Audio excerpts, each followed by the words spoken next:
Proklamasi kami, bangsa Indonesia, dengan ini menyatakan kemerdekaan Indonesia. Selama 7 dekade sejak kemerdekaan, sudah 8 kali Indonesia Pertiwi ini ganti nahkoda. Dan setiap nahkoda punya caranya sendiri, punya prestasi dan jejak kepemimpinan yang juga beragam. Soal prestasi tentunya banyak. Nah, untuk kali ini, fokus kita adalah prestasi unik dari setiap presiden.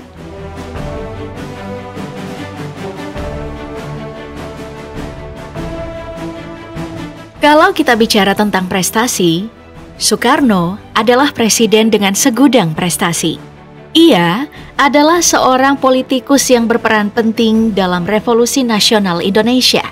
Sejak menjabat sebagai presiden pertama dari tahun 1945 sampai 1967, atau yang dikenal dengan Orde Lama, ada banyak gagasan yang sudah dicetuskan oleh Soekarno. Pertama tentunya, Soekarno dijuluki sebagai Bapak Proklamasi Indonesia karena ia yang memimpin perjuangan masyarakat Indonesia dalam mencapai kemerdekaan. Proklamasi kami, bangsa Indonesia, dengan ini menyatakan kemerdekaan Indonesia. Bersama dengan tokoh lainnya, Soekarno terus menyuarakan kemerdekaan dan nasionalisme. Tapi yang paling terkenal adalah gagasannya soal negara Pancasila. Bersama dengan Muhammad Yamin dan Supomo, Soekarno menggagas 5 dasar negara Indonesia. Selain sebagai Bapak Proklamator dan pencetus Pancasila, Soekarno adalah salah satu tokoh yang menginisiasi terlaksananya Konferensi Asia Afrika. Kala itu, Perang Dingin berlangsung antara Blok Barat dan Blok Timur. Diikuti oleh 29 negara, konferensi ini menghasilkan Dasar-Sila Bandung yang mendukung kedamaian dan kerjasama dunia. Punya banyak jasa terhadap kemerdekaan, sayangnya di masa-masa akhir jabatan Soekarno, Indonesia mengalami stagnasi produksi, kemiskinan dan kelaparan, bahkan hyperinflasi yang mencapai hampir 600%. Sampai pada akhirnya, Soekarno dilengsarkan. Bahwa Pancasila itu adalah benar-benar satu dasar yang dinamis. Kemudian, muncullah seorang jenderal bernama Haji Muhammad Soeharto ketampuk kekuasaan yang kemudian dikenal dengan Orde Baru. Selama hampir 32 tahun menjabat, secara luas ia dianggap sebagai diktator militer oleh pengamat internasional. Bahkan, kediktatorannya dianggap sebagai salah satu kediktatoran paling brutal dan korup di abad ke-20. Tapi, suka tidak suka, ia adalah Bapak Pembangunan Indonesia.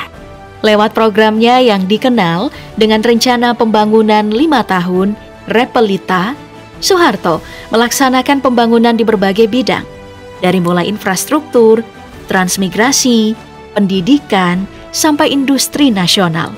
Bahkan, sukses menjadikan Indonesia dari yang dulunya sebagai negara pengimpor beras menjadi negara swasembada beras dan jadi macan Asia.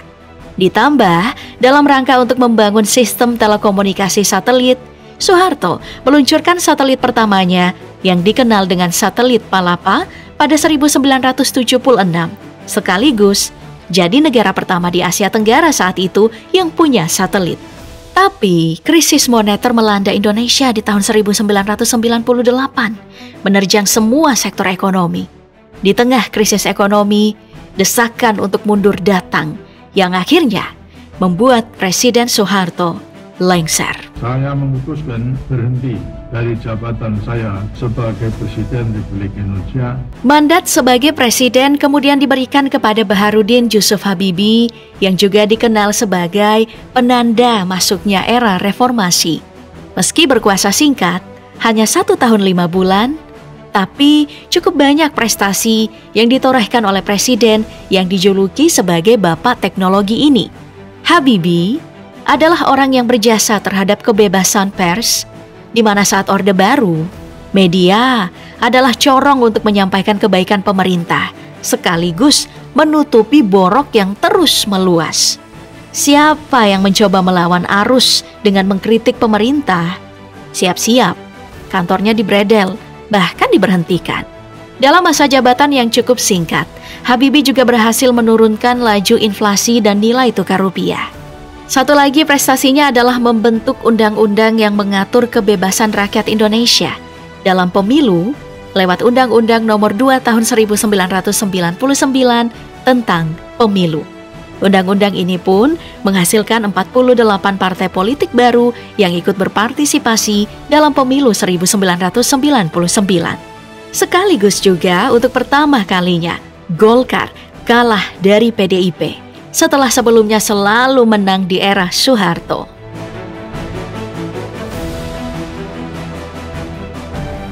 Nah, lewat proses pemilihan umum tahun 1999, lahirlah pemimpin besar yang sampai sekarang namanya tidak pernah mati. Ia adalah Kiai Haji Abdurrahman Wahid atau Gus Dur. Sebenarnya, kalau kita bicara soal bagaimana proses terpilihnya dibumbui dengan drama panjang, Gus Dur sebenarnya tidak diunggulkan memenangkan pemilu. Karena saat itu, PDIP dan Megawati sangat kuat. Tapi akhirnya, tidak disangka, Gus Dur berhasil unggul. Ya, meski pada akhirnya Gus Dur dimakzulkan di tanggal 23 Juli 2001 melalui sidang istimewa MPR yang diinisiasi oleh Amin Rais. Meski singkat, selama menjabat, ia adalah orang yang punya peran penting dalam mendorong toleransi dan kerukunan antar umat beragama. Salah satu tindakan yang terkenal akan toleransi adalah menetapkan Imlek sebagai hari libur nasional di Indonesia pada 9 April 2001. Keputusan ini dianggap sebagai langkah revolusioner mengingat pada masa Orde Baru, perayaan Imlek di tempat umum masih dilarang. Makanya tidak heran kalau Gus Dur dikenal sebagai Bapak Pluralisme.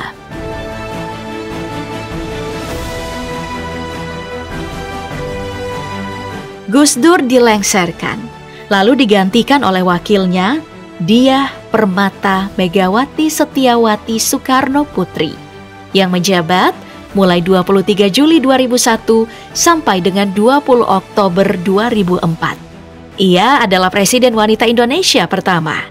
Kalau Habibie adalah orang pertama yang memperkenalkan pemilihan umum, Megawati adalah orang yang memperkenalkan sistem pemilihan presiden dan wakil presiden, sekaligus pemilihan anggota legislatif kepada masyarakat Indonesia. Megawati juga adalah orang yang berjasa dalam pembentukan dua lembaga negara yang sangat penting sampai sekarang. Apa itu? Mahkamah Konstitusi dan Komisi Pemberantasan Korupsi.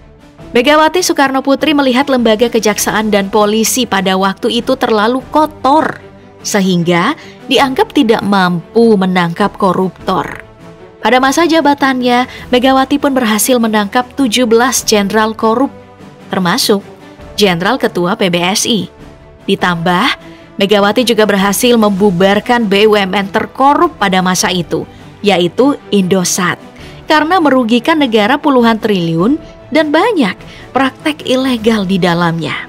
Kontribusinya dalam memperkuat prinsip konstitusi negara inilah alasan dibalik julukannya sebagai Ibu Penegak Konstitusi.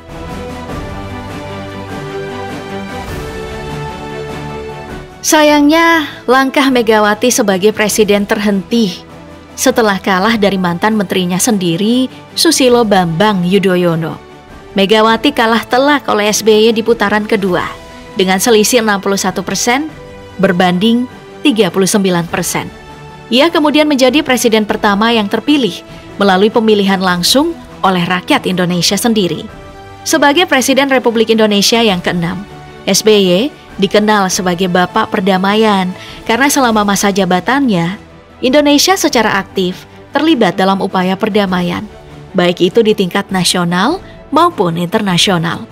Salah satu buktinya adalah penandatanganan Perjanjian Perdamaian Aceh melalui Nota Kesepahaman Helsinki dan pembentukan Pusat Perdamaian dan Keamanan yang dikenal sebagai Indonesia Peace and Security Center. SBY adalah sosok yang berperan dalam mengusahakan perdamaian di Aceh. Selain itu, SBY juga salah satu penggagas berdirinya Universitas Pertahanan pada 11 Maret 2009. Universitas ini fokus pada studi pertahanan dan menyediakan jenjang pendidikan sarjana hingga doktoral. Prestasi lainnya, pemerintah SBY mengeluarkan program jaminan kesehatan nasional. SBY juga sukses menyelesaikan masa jabatannya selama 2 periode. Lalu, presiden selanjutnya adalah Joko Widodo yang menjabat sejak 2014. Jokowi terkenal atas upayanya membangun infrastruktur signifikan di daerah-daerah terpencil yang sebelumnya terlupakan. Ia telah melakukan perombakan dalam berbagai aspek pemerintahan, ekonomi, politik, dan sosial untuk mencapai kemajuan yang lebih baik. Apalagi saat pandemi melanda, Jokowi bisa menjaga stabilitas ekonomi Indonesia. Tapi, prestasi yang paling mengejutkan itu justru di masa awal pemerintahannya. Apa itu? Memangkas subsidi BBM. Keputusan ini tidak populer dan rawan menurunkan elektabilitasnya. Akan tetapi, hal itu harus dilakukan guna pembangunan di sektor lain. Pada awal Jokowi memerintah, diketahui subsidi BBM bisa menyentuh angka 300 triliun rupiah. Angka tersebut tentunya bisa dipakai untuk membangun jalur kereta api sepanjang Sabang hingga Merauke. Langkah Jokowi ini diapresiasi oleh Presiden Amerika Serikat Barack Obama. Dalam pertemuan di Gedung Putih 26 Oktober 2015, Obama memuji paket kebijakan Jokowi, termasuk pemangkasan subsidi BBM demi pembangunan strategis di wilayah lainnya.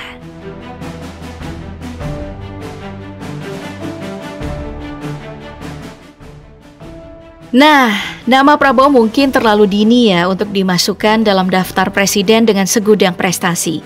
Tapi kita tidak bisa menutup mata dengan serangkaian prestasi yang dilakukan Prabowo selama menjabat sebagai Menhan. Presiden yang mendapat julukan Gemoy ini berjasa dalam meningkatkan kesiapsiagaan kekuatan cadangan. Selama hampir 5 tahun menjabat, Prabowo menunjukkan komitmen pada peningkatan kualitas pendidikan.